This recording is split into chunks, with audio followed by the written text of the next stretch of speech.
ngiti, may tinatagong bighati. Sa bawat saya may luhang nakakubli. Masayahin akong tao, iyon ang alam ninyo. Pero ni minsan, hindi nyo nakuhang tumitig sa mata ko. Nang sa ganun ay makita ninyo, napagod na ako. Dinadaan ko lang ito sa bero. Masayahin akong tao sa harap ninyo. Nakangiti sa harap ng maraming tao. Pero hindi nyo alam ang tunay na ako. Hindi nyo alam kung gaano na ako kapagod at kung gaano nakasakit yung nararamdaman ko. Hindi nyo alam na konti na lang bibigay na ako. Hindi nyo alam to, pikingiti, panandali ang saya palagi na lang ba? Nakangiting haharap sa maraming tao, habang umiiyak naman mag-isa sa aking kwarto. Yan na ang naging takbo ng buhay ko, magkukunwaring okay kahit hindi naman totoo. Sa totoo lang pagod na ako. Pagod na akong magpanggap na okay lang ako.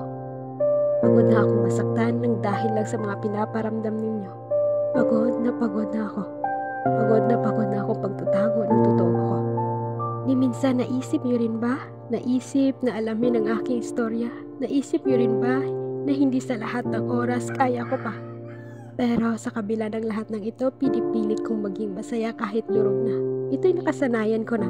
Magpanggap na okay kahit hindi naman talaga. Walang may alam ng totoong ako.